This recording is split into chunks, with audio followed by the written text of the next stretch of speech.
সালামু আলাইকুম ওরহমতুল্লাহ। ইসরাফিল আলাইসাল্লামের সিংহায় ফু ও পৃথিবী ধ্বংসের ভয়াবহতা নিয়ে আলোচনা। পৃথিবী, মহাবিশ্ব ও মানব সভ্যতার যেমন একদিন সূচনা হয়েছিল, তেমনি একদিন এর পরিসমাপ্তিও ঘটবে। আল্লাহর আদেশে ইসরাফিল আলাইসাল্লাম এর সিংহায় ফুৎকারের মাধ্যমে এক ভয়াবহ মহাপ্রলয়ের মাধ্যমে সব কিছুর সমাপ্তি ঘটবে। সেই দিনের অবস্থা হবে অত্যন্ত ভয়াবহ। কোরআন ও হাদিসের বিবরণ উল্লেখ রয়েছে।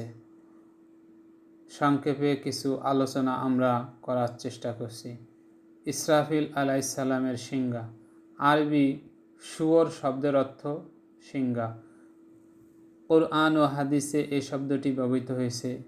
এর অর্থ শিং বা চোঙ্গা। হজরত আবদুল্লাহ ইবনে আমর ইবনে আস রাদিয়াল্লাহু তাআলা আনহু থেকে বর্ণিত, তিনি বলেন, রাসূলুল্লাহ সাল্লাল্লাহু আলাইহি সাল্লামের কাছে একবার একজন বেদুইন এসে জিজ্ঞাসা করল, সিংহা কি? রাসূলুল্লাহ সাল্লাল্লাহু আলাইহি সাল্লাম বলেন, তা হচ্ছে শিং। কিয়ামতের সময় তাতে ফুৎকার দেওয়া হবে। ভিডিওটি না টেনে সম্পূর্ণ ভিডিওটি দেখতে থাকুন। ভিডিওটি সাবস্ক্রাইব করবেন, লাইক, কমেন্ট, শেয়ারের মাধ্যমে অপর ভাইকে জানানোর চেষ্টা করবেন। এতে আপনি সাদাকে জারিয়ার সমার সওয়াব লাভ করতে থাকবেন। তাআলা আনহু থেকে বর্ণিত, রাসূলুল্লাহ সাল্লাল্লাহু আলাইহি সাল্লাম বলেন, সিংহায় ফুৎকার দেওয়ার দায়িত্বে নিয়োজিত ফেরেশতা হচ্ছেন ইসরাফিল আলাইহিস সালাম। প্রথম দিন থেকেই সিংহায় নিয়ে তটস্থ হয়ে আছেন। ভীত সন্ত্রস্ত অবস্থায় আরশের দিকে লক্ষ্য রাখছেন, কখন তাকে আদেশ দেওয়া হবে। আদেশ দেওয়ার সঙ্গে সঙ্গেই তিনি তার দায়িত্ব পালন করবেন। তিনি এমনভাবে তাকিয়ে আছেন, তার চোখ দুটো যেন দুটো ঘূর্ণায়মান নক্ষত্রর গোলক। মোস্তাদরাকে হাকিম 8676 এবং সিলসিলাতুস সাহিয়া আলবানী 1078 নম্বরে এ হাদিস দুটো উল্লেখ আছে। সিংহায় ফু দেওয়ার সময়কাল। পৃথিবীর জনজীবন খুব স্বাভাবিকভাবেই চলতে থাকবে। হঠাৎ একদিন সিংহায় আওয়াজ বেজে উঠবে। হাদিসে এসেছে, হজরত আবু হুরায়রা রাদিয়াল্লাহু তাআলা আনহু থেকে বর্ণিত, রাসূলুল্লাহ সাল্লাল্লাহু আলাইহি সাল্লাম বলেন, সূর্যের উদয় হয় এমন সব দিনের ভেতর সবচেয়ে উত্তম দিন হচ্ছে শুক্রবার। এই দিনে আদম আলাইহিস সালামকে সৃষ্টি করা হয়েছে। এদিনে তিনি জান্নাত থেকে বের হয়ে পৃথিবীতে আগমন করেছেন। এদিনে তার তওবা কবুল করা হয়েছে। এদিনে তিনি মৃত্যুবরণ করেছেন। এদিনেই কিয়ামতটি সংগঠিত হবে। নাসাই 1430 নম্বর এবং মুসনাদে আহমদ 10333 নম্বর হাদিস। সিংহায় ফুৎকারের দিন মানুষের অবস্থা কী হবে? সেদিন সকালের লোকেরা আপন আপন কাজে ব্যস্ত থাকবে। হঠাৎ সূক্ষ্ম তবে দীর্ঘ এক আওয়াজ সবাই শুনতে পাবে। সব স্থানের মানুষ সমানভাবে একই আওয়াজ শুনবে। সবাই অবাক হয়ে ভাববে, এই আওয়াজ কিসের? কোথা থেকে আসছে? সে আওয়াজ ক্রমেই হালকা থেকে কঠিন বজ্রপাতের মতো উঁচু ও তীব্র হতে থাকবে। এর কারণে মানুষের মাঝে ভীষণ অস্থিরতা ও উৎকণ্ঠা দেখা দেবে। যখন আওয়াজ পুরোপুরি তীব্র হয়ে যাবে, তখন মানুষ ভয়ে ছুটাছুটি করতে থাকবে। যার যার কাজ ফেলে পরিবারের লোকদের কাছে যাওয়ার চেষ্টা করবে। কিন্তু পরিবার আপনজনদের সঙ্গে সাক্ষাতের আগেই কিয়ামত সংগঠিত হয়ে যাবে।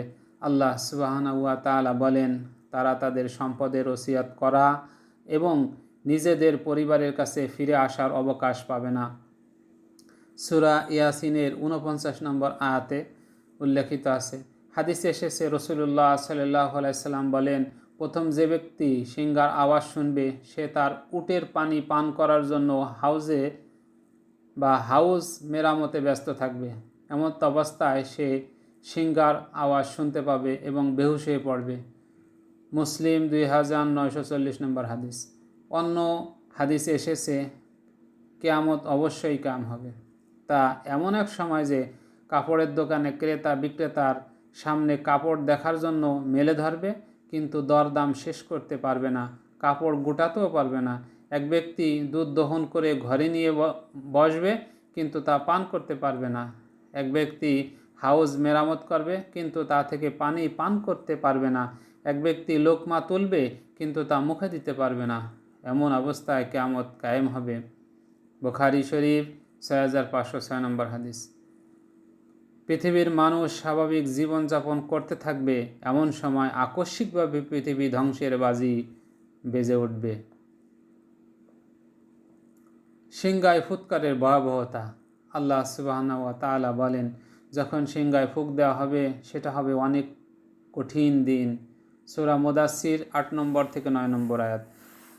আল্লাহ তাআলা আরও বলেন, সিংহায় ফুঁক দেওয়া হবে, ফলে আল্লাহ যাদেরকে ইচ্ছা করেন তারা ছাড়া আসমানসমূহে যারা আছে এবং পৃথিবীতে যারা আছে সবাই বেহুশ হয়ে পড়বে।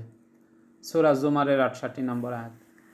আল্লাহ তাআলা আরও বলেন, যখন সিংহায় ফুঁক দেওয়া হবে, একটি মাত্র ফুঁক, তখন জমিন ও পর্বতমালাকে উড়ানো হবে, ধুলার ন্যায় উঠতে থাকবে। মাত্র একটি আঘাতে সব চূর্ণ বিচূর্ণ হয়ে যাবে। ফলে সেদিন মহাপ্রলয় সংঘটিত হবে। আসমান বিদীর্ণ হয়ে যাবে। ফলে সেদিন তা হবে দুর্বল বিক্ষিপ্ত ধূলিকণার ন্যায়। ফেরেশতারা আসমানের বিভিন্ন প্রান্তে থাকবে। সেদিন তোমার রবের আরশকে 8 জন ফেরেশতা তাদের ঊর্ধ্বে বহন করবে। সেদিন তোমাদেরকে উপস্থিত করা হবে, তোমাদের কোনো গোপনীয়তাই গোপন থাকবে না। সূরা আল হাক্কা আয়াত নাম্বার 13 থেকে 18। সেদিন জমিন ও পর্বতমালা প্রকম্পিত হবে এবং পাহাড়গুলো চলমান বালুকা রাশিতে পরিণত হবে। সূরা মুজাম্মিল 14 নম্বর আয়াত। সেদিন ভূপৃষ্ঠে অনেক ভয়ঙ্করভাবে দুলতে থাকবে। ভূমিকম্পের ভয়াবহতায় মাটি নিচ থেকে সব স্বর্ণমুদ্রা বের হয়ে যাবে। আবু হুরায়রা রাদিয়াল্লাহু তাআলা আনহু থেকে বর্ণিত হাদিসে এসেছে, জমিন তার গর্ভে থাকা যাবতীয় স্বর্ণ রৌপ্য বমি করে বের করে দেবে। তখন হত্যাকারী বলবে, হায়, এজন্যই আমি অন্যকে হত্যা করেছি। ডাকাত বলবে, হায়, এজন্যই আমি ডাকাতি করেছি। চোর বলবে, হায়, এর জন্যই কি আমি চুরি করেছি। এসব সম্পদ তাদের ডাকবে, কিন্তু কেউ কিছুই নিতে পারবে না। মুসলিম শরীফ 1013 নম্বর হাদিস। আকাশের অবস্থা অনেক ভয়াবহ হবে। আকাশ ফেটে বিদীর্ণ হয়ে যাবে, টকটকে রঙিন রক্তিম বর্ণ ধারণ করবে। আকাশের বিচূর্ণ খণ্ডগুলো তুলার মতো উঠতে থাকবে। সূরা তুর 9 নম্বর আয়াত। সূরা আর রহমান 37 নম্বর আয়াত। নক্ষত্র তারকার অবস্থা অনেক ভয়াবহ হবে। আল্লাহ বলেন, সূর্যকে নিষ্প্রভ করে দেওয়া হবে, নক্ষত্রগুলো খসে খসে পড়বে, পাহাড়গুলো উঠতে থাকবে, গর্ভবতী উটনীকে উপেক্ষা করা হবে, বর্ণ পশু একত্র করা হবে, সমুদ্র উত্তাল হবে। সূরা তাকবীর 1 নম্বর থেকে 6 নম্বর আয়াত। আল্লামা বাগাবী রহমাতুল্লাহ আলাইহি বলেন, ঘর বাড়ি প্রাসাদ সব ধসে ধসে পড়তে থাকবে। দুগ্ধবতী নারীদের দুধ বের হয়ে যাবে, গর্ভবতীদের গর্ভপাত হয়ে যাবে, শিশুরা শুভ্র কেশ বিদ্ধ হয়ে যাবে। শয়তান ভয়ে পৃথিবীর এক প্রান্ত থেকে অন্য প্রান্তে পালাতে থাকবে, মানুষজন ছুটাছুটি করতে থাকবে, কিন্তু বড় বড় গর্তের ভেতরে পড়ে যাবে। এ দেখে পেছনের লোকেরা ভয়ে অন্যদিকে দৌড়াতে শুরু করবে।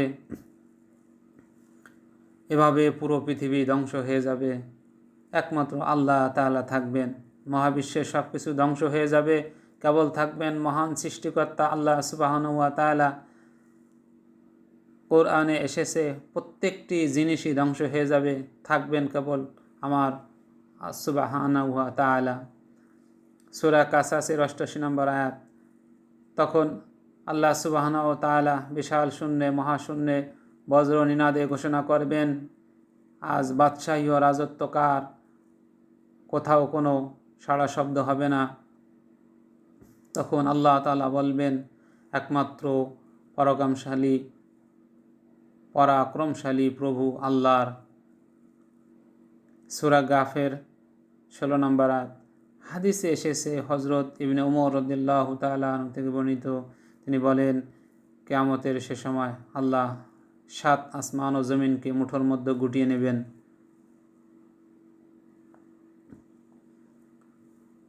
তারপর ডান হাতে পেঁচিয়ে ধরে ঘোষণা করবেন, আমি বাদশাহ, আল্লাহু ওয়াহিদুল কাহ্হার। কোথায় পৃথিবীর বাদশারা, কোথায় পরাক্রমশালীরা, কোথায় অহংকারীরা? তারপর বাম হাতে পেঁচিয়ে ধরে ঘোষণা করবেন, আমি বাদশাহ, আমি বাদশাহ, আমি বাদশাহ। কোথায় পৃথিবীর বাদশারা, কোথায় পরাক্রমশালীরা, কোথায় অহংকারীরা? আল্লাহ, হে আল্লাহ, আপনি এই ভয়াবহতা থেকে আমাকে, সমস্ত মুমিনকে, সমস্ত বিশ্বাসীগণকে, সমস্ত আল্লাহওয়ালাকে হেফাজত করুন। আল্লাহ ওদিনে হুজুরে পাক সাল্লাল্লাহু আলাইহি সাল্লামের শাফায়াত আমাদের প্রত্যেকে নসিব করুন। আমা তৌফিক ইল্লা বিল্লাহ। আসসালামু আলাইকুম ওয়া রাহমাতুল্লাহ।